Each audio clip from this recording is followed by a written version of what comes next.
نیازی صاحب آپ سے ہی کرنا چاہوں گا گفتگو شروع کہ جس طریقے سے الیکشن کمیشن نے یہ آزاد جموں کشمیر کے چند حلقوں کے لیے یہ 3-4 دنوں کا شیڈیول مختلف حصوں میں الیکشن کروائے جائیں گے. میاں نواز شریف صاحب نے وزیر اعظم بننے کی خواہش کا اظہار کیا. کیا آپ اگری کرتے ہیں کہ میاں نواز شریف صاحب احساس محرومی کا شکار ہو گئے ہیں جس طرح اس ملک کے دیگر لوگ بھی ہیں؟ نیازی صاحب جو تو یہ طاقت کا نشہ ہے نا، یہ بہت ظالم چیز ہے، اور جس کو یہ لگ جائے وہ چھوٹتا نہیں ہے. اور پھر جو آپ نے ایک ورڈز استعمال کیا، کرسی ہے، یہ بڑی ظالم چیز ہے. اس کے لیے تک تو چاہے آپ کو لاہور کی کرسی بھی مل جائے، یہ بھی بڑی بات ہے. اتنے عہدوں پہ رہنے والی شخصیات جو ہے، اگر وہ ڈیمانڈ کرنے کہ میں نے ایک ریجن کا پرائم منسٹر بننا ہے، میرے ساتھ پرائم منسٹر کا لفظ ہونا چاہیے، یہ حیرت انگیز بات ہے. اور میرے لیے افسوس کا مقام بھی ہے کہ آپ کو تو ویژن دینا چاہیے تھا اس ملک اور قوم کے لیے. آپ کیا چیز مانگ رہے ہیں؟ آپ صرف اپنے لیے مانگ رہے ہیں، حالانکہ آپ کا پورا خاندان اس وقت عہدوں پہ بیٹھا ہے اور بڑے عہدوں پہ بیٹھا ہے. اس کے باوجود بھی آپ کی جو خواہش ہے وہ جا نہیں پا رہی.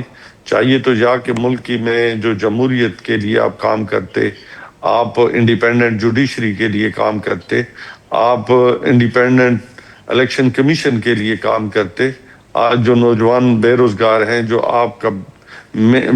آپ کا وہ دماغ جو باہر دنیا میں جا رہا ہے کہ آج جو ہے وہ وہاں سے اس لیے کیا ریمیٹنسز آ رہے ہیں، اس لیے آپ روک بھی نہیں پا رہے.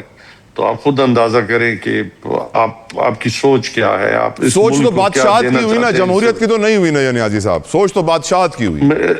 بادشاہت سے آگے کی چیز امیر المومنین کی بات کر رہے تھے. اوکے، امیر المومنین یا شہنشاہیت کی بات ہو رہی ہے. اب خدا کے لیے کوئی اس پاکستان کی عوام کا بھی سوچ لیں. ٹھیک سر. جو روزانہ کی بدلتی ہوئی قیمتوں سے، پیٹرولیم کی، اس سے وہ مر رہے ہیں، مہنگائی سے مر رہے ہیں، بے روزگاری سے مر رہے ہیں.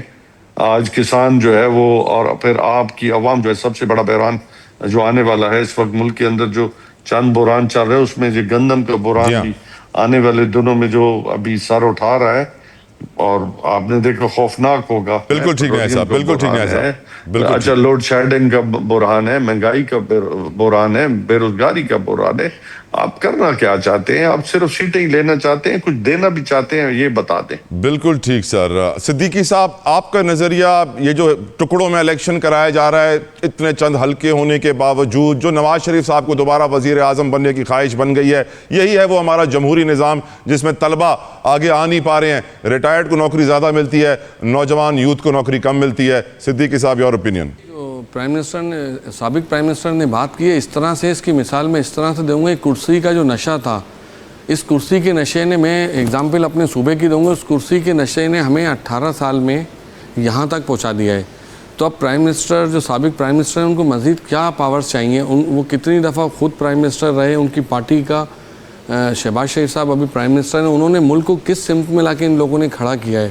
پہلے تو یہ بتائیں عوام کو کہ ہم نے جب پرائم منسٹر میں خود تھا 3 دفعہ، تو میں نے یہ پروجیکٹ شروع کیے جس کی وجہ سے آج میرے نوجوان بھائی، میرے دوست، وہ بڑے بڑے عہدوں پہ پہنچے، یا انہوں نے اس ملک کے لیے یہ چیزیں اتنے بڑے بھاگ دوڑ سنبھالی.